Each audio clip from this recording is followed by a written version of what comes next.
Kellyanne, before we let you go, I want to play for you a soundbite of something Donald Trump said on the trail last night. We have massive crowds. There's something happening. They're not reporting it. Katie, you're not reporting it, Katie. But there's something happening, Katie. There's something happening, Katie. Katie Tur. Do you think it's appropriate for Donald Trump in a public setting like that to single out reporters, and not just an NBC reporter, any reporter by name, given the heat reporters have been taking in this, given the fact that Katie has had to be escorted out by Secret Service at previous rallies? Why is he calling people out by name in the back of the room?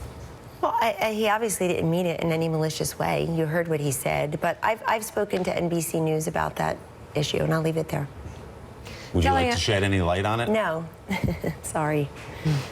Wow. You can call me later. Why can't we talk about it on TV? But I will tell you just generally about the media.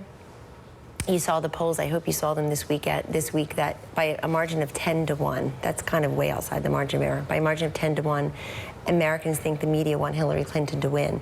I honestly think that the combination of Donald Trump railing against political correctness and him reminding people what they already suspect, which is that the fix is in many places, not all places, and not even most places, perhaps, Willie.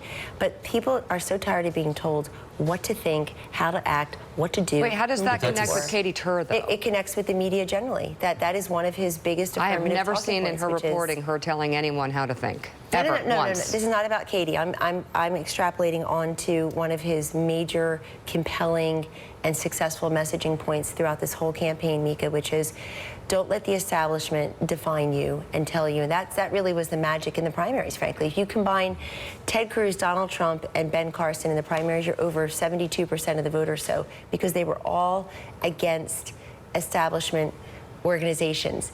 Don't let people tell you, again, who can win, who can't win, what to think, what to believe. And look what's happened in just the last couple weeks. I mean, I really appreciated Joe on the set yesterday, and you as well, Mika, calling out, some of your colleagues in the media, not by name, but saying basically, you've been cheerleaders, not reporters these last couple weeks. What are these stories, particularly in print, by the way?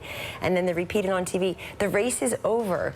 She's going to have a landslide. People don't like that. It's their voice and their choice. And for many Americans, ladies and gentlemen, for them, it's the most important thing they'll do in the next 5 days. Yeah. It's the best part of democracy is that everybody has one vote. Do you agree Willie's Donald Trump was gonna call you wrong to later. call Katie out? I always prefer when he talks about institutions generally. And I had an exchange with Katie last night, and I've been in touch with NBC News. Kellyanne Conway, thank you. And we should note that we asked the Clinton campaign for someone from their campaign leadership to join us this morning, but they declined to make anyone available.